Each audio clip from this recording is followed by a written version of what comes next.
दोस्तों, बजट 2025 के बाद टैक्स रूल्स में नए चेंजेस आए हैं। आपको कौन से डिडक्शंस का बेनिफिट लेना चाहिए, कौन सा टैक्स रिजीम बेटर है, नए या पुराना, और मैक्सिमम टैक्स कैसे बचाया जा सकता है। आज हम legal tax saving hacks share करेंगे जो आपको लाखों रुपए बचाने में मदद कर सकते हैं। तो वीडियो पूरा देखो और स्मार्ट टैक्स प्लानिंग शुरू करो। पार्ट 1, बजट 2025 के बाद क्या बदला। सबसे पहले समझते हैं कि बजट 2025 में नए टैक्स रूल्स क्या आए हैं जो आपको इम्पैक्ट कर सकते हैं। 1, 7 लाख तक tax free income new regime. पहले 5 लाख तक इनकम पर टैक्स नहीं लगता था, अब 7 लाख तक कोई टैक्स नहीं।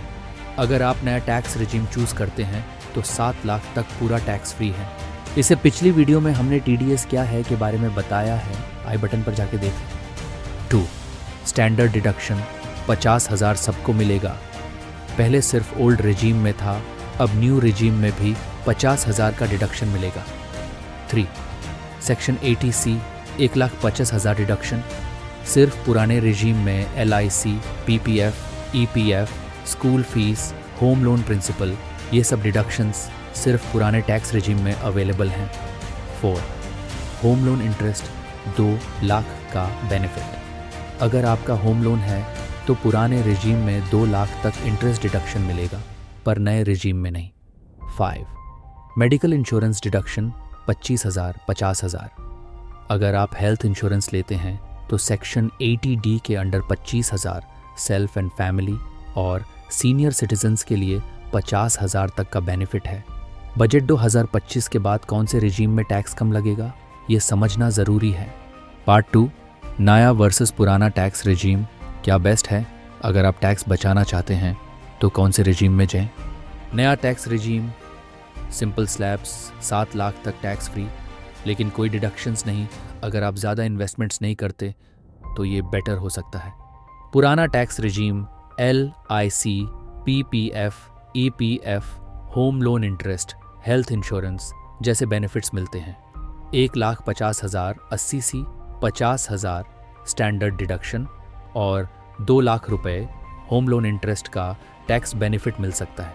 अगर आपको डिडक्शंस नहीं मिल रहे तो नया रिजीम ले लो। अगर ज़्यादा टैक्स बचाना है तो पुराना रिजीम बेटर है। अगर आप LIC, PF, home loan, health insurance का बेनिफिट ले रहे हैं तो पुराना रिजीम बेस्ट है। पार्ट 3, मैक्सिमम टैक्स कैसे बचाए। 5, लीगल तरीके। एक सेक्शन 80C के पूरा 1,50,000 का बेनिफिट लो। LIC, PPF, EPF, ELSS, mutual funds, Sukanya Samriddhi Yojana, school fees, home loan principal, ये सब क्लेम करो। 2, हेल्थ इंश्योरेंस ज़रूर लो। सेक्शन 80D आपके और फैमिली के मेडिकल इंश्योरेंस पे 25,000 तक का टैक्स बेनिफिट मिलेगा। अगर पेरेंट्स सीनियर सिटीजन हैं तो 50,000 तक एक्स्ट्रा बेनिफिट मिलेगा। 3, NPS में इन्वेस्ट करो। सेक्शन 80 CCD 50,000 तक एक्स्ट्रा डिडक्शन सिर्फ NPS में इन्वेस्टमेंट पे मिलेगा। अगर एम्प्लॉयर भी कंट्रीब्यूट करता है तो और भी टैक्स सेव कर सकते हो। 4, होम लोन इंटरेस्ट का बेनिफिट लो। सेक्शन 24, अगर आपका होम लोन है तो 2 लाख तक का इंटरेस्ट डिडक्शन ले सकते हो।